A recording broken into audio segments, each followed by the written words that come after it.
అంతసేపు జనరల్ కంపార్ట్మెంట్లో ఉన్న తర్వాత నా వల్ల కాదని అర్థమయ్యి ఏసీ కంపార్ట్మెంట్లో కొన్ని ఖాళీ ఉన్నాయని తెలుసుకొని టీసీని రిక్వెస్ట్ చేసి ఫైన్ కట్టి మర్యాదగా ఏసీ కంపార్ట్మెంట్కి షిఫ్ట్ అయ్యాను.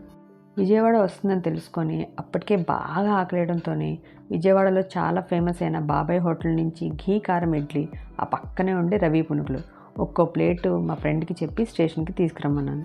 మా ఫ్రెండ్ తెచ్చిన వేడివేడి ఇడ్లీ, అల్లం చట్నీ, విజయవాడ పునుకులు, పల్లి చట్నీ, పా వేరే లెవెల్ అసలు. కడుపు నిండాక కొంచెం ప్రశాంతంగా అనిపించింది. మళ్ళీ ఏముంది, టైం వేస్ట్ చేయకుండా నా బ్రెయిన్ మళ్ళీ నా ప్రాబ్లమ్స్, డిప్రెషన్ గురించి ఆలోచించడం స్టార్ట్ చేసింది. కంపార్ట్మెంట్లో నా పక్క బర్త్లోని ఒక 10 years అబ్బాయి వాళ్ళ మదర్తో ట్రావెల్ చేస్తున్నాడు. ఆ అబ్బాయి వాళ్ళ మదర్ని ట్రైన్లోని ఛార్జింగ్ పాయింట్ పక్కన ఉన్న ఇన్స్ట్రక్షన్ చూపిస్తూ, అమ్మ ఫోను, ల్యాప్టాప్స్ నైట్ 11 నుంచి మార్నింగ్ 5 వరకు ఎందుకు ఛార్జ్ చేయకూడదు అని అడిగాడు. దానికి వాళ్ళమ్మ ఫైర్ యాక్సిడెంట్స్ని అవాయిడ్ చేయడానికి అని చెప్పింది. పడుకోవడానికి అందరూ లైట్స్ డిమ్ చేసేశారు. సడన్గా నాకే డౌట్ వచ్చింది, అసలు ఛార్జింగ్ వల్ల ఎందుకు ఫైర్ యాక్సిడెంట్స్ అవుతాయి?